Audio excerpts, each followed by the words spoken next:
Hey folks, we got another comic haul. Number 9, baby. Number 9 of the comic haul series for Philly Kuts. Wednesday, like I always say, is my favorite day. It's new comic release day.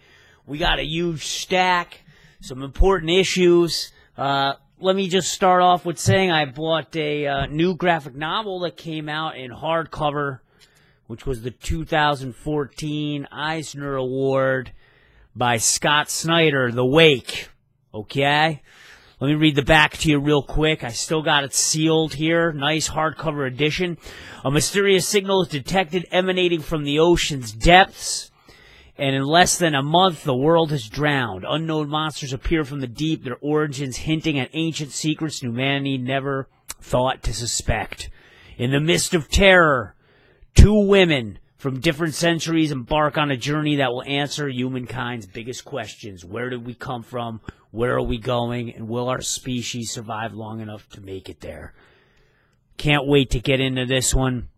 I love Scott Snyder.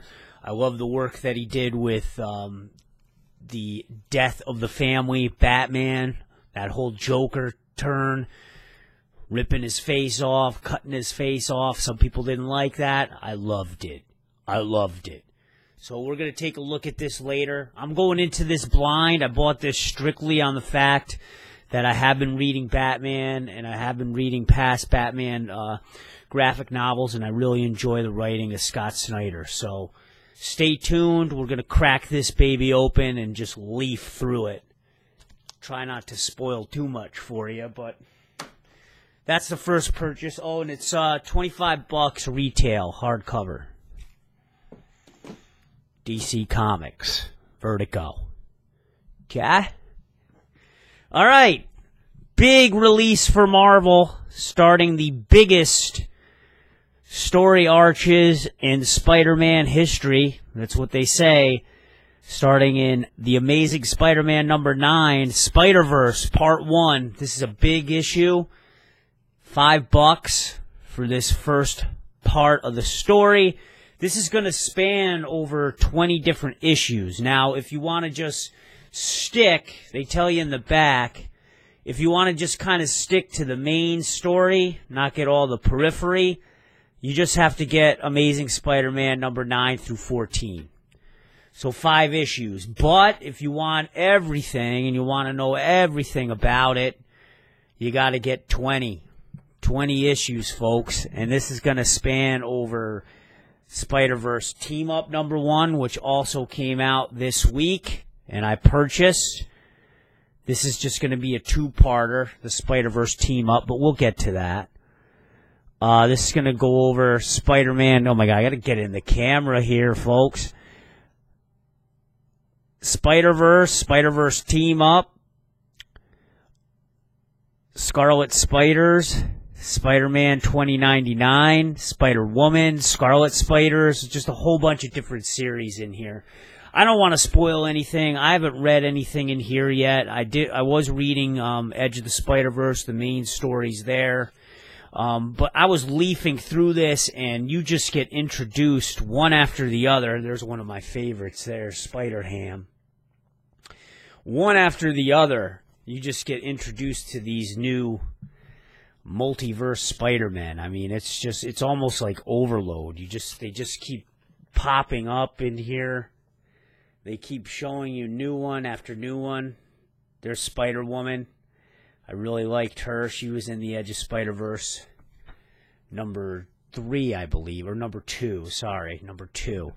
So I'm really looking forward to reading this. I mean, here's just a posse of them all assembling, getting ready to do battle. I can't wait. Great cover as well. That might be this week's winner for cover of the week. Spider-Verse Team Up. This is going to be a 2-part series. 2 stories per issue. In this issue, you're going to have the first story is The Power of Positive Thinking, featuring Spider-Man, Old Man, Spider-Man, and Ben Reilly. And then The Luck of the Parkers, featuring Six-Armed Spider-Man and Spider-Man Noir. And I'm not sure if it includes the guy from Edge of Spider-Verse number oh my God, I put on the last page here. Edge of Spider-Verse number 4, which had the serial killer Spider-Man. I'm not sure if that's him, though. I forget what his name was in that. But he was a vicious, vicious version of Spider-Man. Like, what if Peter Parker was really like a sociopathic teenager and he got bit by that radioactive spider? You'd have a serial killer, folks. Okay, to celebrate Batman 3 Beyond Gotham, Batman and all the DC heroes are going crazy with the Legos, and I just had to get this one for Batman. I just loved how it looked. On the back, you obviously got your Batman 3 Beyond Gotham ad, which is dropping on the 11th. This completes the Terminal story arc, which was a 2-issue story arc. I believe that the real star of this show is the colorist, Dave Stewart, who just does an amazing, amazing job. Very, like, Hellboy-esque coloring. It's just so unique. It's got such a dark, dark look to it, but it really, really works. Just so unique, the coloring. And I just love it. I love it. This guy is quickly becoming one of my favorite colorists. I just like the use of the solid colors, the dark shading. It just works for me. I really like it. There's Batman right there. I just think it's beautiful. I like it. Okay. Image Comics, $3. Birthright number 2. Awesome, awesome book. I'm loving this. I'm loving this fantasy adventure. Little boy goes missing. He returns from like another dimension as a grown-up. In this issue, they really start to break things down in the interrogation room. He was hauled in by police. He has to talk to his older brother, who is now really his like younger brother now, and they're having a conversation, and basically the issue is kind of like he's trying to convince his now younger brother, but was once his older brother, that this is him. Mikey. This is Mikey. Mikey the Warrior. And this is just great high fantasy, high adventure. I'm really looking forward to where we get to see more glimpses, I hope, of the other world and the other dimension where he went to. But there's some cool action sequences in here as well. Mikey kind of loses his temper a little bit. He gets a little frustrated. I'm just going to leave it at that. This is by, Scott Williamson is the writer, I believe. Joshua Williamson, I'm sorry. He's of Nailbiter fame right now, which is an excellent series, and also Ghosted. So if you really like one of those two, you're going to love this. He's just hitting the stuff out of the ballpark, Joshua Williamson. Nailbiter is a great, great series. Actually, that new issue dropped today. I didn't get it because I'm just going to buy the trades on that one. Which they're actually, I think every 4 issues they're going to be releasing a new trade to coincide with the issue. So I think that when issue number 8 comes out, the trade will come out as well for those issues 5 through 8, I believe. I may have got the issue count wrong, but you get the idea. I like how they're releasing it like that, and you don't really have to wait. There's none of this like long staggered wait, which sometimes is months on end after a certain segment of issues have come out, like for Batman, say, or Harley Quinn, right? They just released issues number, 1 through 7 for Harley Quinn in trade? I don't know. I'm not sure. Whatever, man. I don't know what I'm talking about right now. Batman Eternal. I decided to pick this up. I usually don't get Batman Eternal. I usually just buy Batman and Detective Comics, but I really thought that this was an interesting team-up. It's Bane, and it's going to be Alfred. And I don't know much about it. All I know is that. I just thought that it's going to be really interesting. Maybe we'll see some of Alfred's military training coming through in this issue. So, pretty cool. Like some of the artwork in here. Pretty nice. Pretty interesting color palettes as well. Who do we got doing the coloring in this one? Oh, I don't know. I got to look at these better before I throw up my videos. I apologize, folks. Colors is blonde. Okay, interesting. Another one of those artists who just go by one name. That's really interesting. Okay, Tooth and Claw. Number 1. High fantasy adventure, but the real story here, this is also by Image Comics.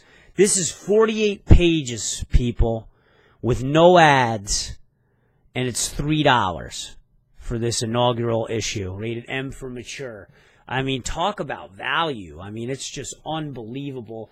This is full, if you are into anthropomorphic animals, animal characters like I am, you know, you're in heaven in this issue, because this is just like chock full of anthropomorphic animals, fantasy galore. This is high fantasy, high adventure. I guess the world is going all to shit. These wizards come together to conjure up someone who is known as the Great Champion, with the hopes that this Great Champion, I guess, is going to save their world. And I guess what ends up happening is it all goes to hell still. So really, really interesting, high fantasy, high adventure, even just the way that the lettering looks. I like that as well. Even some of the language in here, when I was looking through here and reading how some of the characters talk, it's pretty interesting. And it really looks like they got a whole world here fleshed out. Pretty cool. And I'm excited. So I wasn't really going to get this originally, but, you know, as I often do when I spend my 45 minutes, sometimes an hour, perusing the new comics, I end up buying stuff that I wasn't originally even thinking about buying. It's dangerous, man. It's dangerous for me to go in there. It just is. I mean it. It's just, it's crazy. So here's another one I bought, a horror comic. And this is great. I didn't know anything about this comic. I was perusing the independents. This is by Amigo Comics. Number 1, it's going to be a 4-part series. Roman Ritual. It's about exorcisms. It's about a cardinal gets murdered, and they have to call in an investigation. Turns out that this is a case of possession, and ultimately the Pope, I believe, of all people, gets possessed by a devil, by a demon. Now, how great is that? I mean, of course, we've all seen possession stories, right? The Exorcist, which is by far, I think, the #1 horror movie ever. I think it's the scariest horror movie ever. No one can tell me anything otherwise about horror if you don't think that the first Exorcist was the scariest movie. And the great thing is that they actually have a quote here in the beginning from William Peter Blatty, who wrote The Exorcist. He was the author of The Exorcist. The demon's target is not the possessed. It is us, the observers. The observers. William Peter Blatty. And it has a very Reagan-esque from, if you saw the original Exorcist, that kind of looks like Reagan there. And this is just very hardcore, mature, graphic comic. Let me, I'll show you a little spoiler there, but look at that. That dude's head gets literally sliced off in half. It kind of reminds me of Hellraiser 2, Hellbound, when Channing's head gets pulled off. I mean, it's just graphic. It's got some great looking exorcism type stuff that we've all seen before, but I just like the way it looks. You know, contortion, crazy body contortions. You got bloody tears coming down, statues of the Virgin Mary. So kind of like classic, exorcism trope images, I guess you would say. But I always eat that stuff up. I mean, there's just this crazy-looking nun in here who's, like, rotting and just starts doing these nasty things to this other priest. It's just, it's shocking. It's shocking. And at times I think that shock can work. And then there's time where it's almost like, they tried too hard. They're trying too hard to shock, like in Terminal Hero, the comic book I'm reading, which, I don't know, I might stop buying because I feel like that what they're doing in Terminal Hero, it's just almost too shocking with this whole child abuse, child molestation theme that they got running in that book, which I don't really want to get into right now. But for this, it really, really works. The shock value really, really works. And, well, I don't want to give away too much else in here. But here's one of the extra pictures here of the nun with the flies and the bloody tears. And I can just imagine the stench that is coming from her mouth there. It just must be awful. Awful. Awful. Putrid. The petulance, folks. Okay, and then Alien vs. Predator. I don't know what issue this is in the 16 issue, spanning over 4 issues story arc. It's massive. It's connecting together Prometheus. It's connecting together Aliens vs. Predator, Aliens, Predator. I mean, you're just going to be learning a lot about the engineers, what their designs were. This is a great, great cover as well. You can just really see the terror in that person's face. I mean, that just looks excellent. Excellent, excellent cover. I'm not sure who did it. E.M. Gist did this cover, which is great. So this is Chapter 2 of the Alien vs. Predator story arc. Really, you're kind of introduced to this engineer kind of character. He's almost like a hybrid. And he is just an ass kicker, man. Like, this guy just kicks ass in this issue. I'm just going to leave it at that. And, there's some aliens, and Predator, tries to go up against this guy. And I'll just say, this dude holds his own in here. And you kind of learn a little bit more about the engineers in here and what their motives were. And it's really, really interesting. I can't wait to get all these issues together and then read them in the order that they're supposed to be read in, because the way that they're being released now, the timeline is all over the place. So it's like, you got to read this.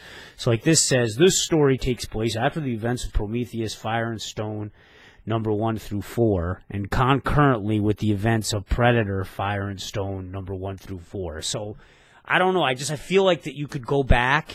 I think that maybe part of the gimmick is with this, is that you could go back and read these in different combinations. Like, oh, what's this going to be like when I get all the issues of Predator, Fire and Stone 1 through 4, and Alien versus Predator 1 through 4, and I read all those kind of like back to back. Or issue number 1 of each back to back. You know what I'm saying? So I just have a feeling that if you read these in different ways, it could be interpreted differently. So I think I'm really looking forward to that. All right. Now, what is the cover of the week? Oh my Lord. Oh my Lord. What is my cover of the week? At least with the issues that I bought. My cover of the week has got to go with The Amazing Spider-Man. I think people kind of knew I was going with that. I mean, I just think that that's just a badass cover. All these Spider-Men have to come together to defeat an evil so immense that they got to call on every Spider-Man from all these verses.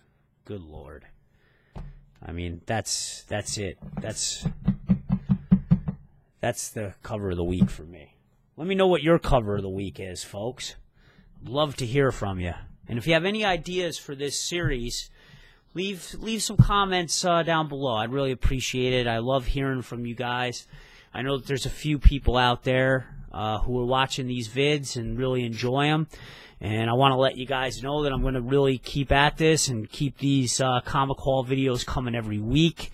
I may expand. Let me know what you think of this idea, where I may expand and I may take at least an issue or 2 from each week's pull and then maybe do like a more extensive edited review over the weekend, where I can kind of, make a nice edited video and really take some better pictures of the comics on the inside and do some overlays and stuff and just give a more in-depth review with spoilers of the issues that I get. Because as it is right now, I mean, literally, I come back from the comic book shop.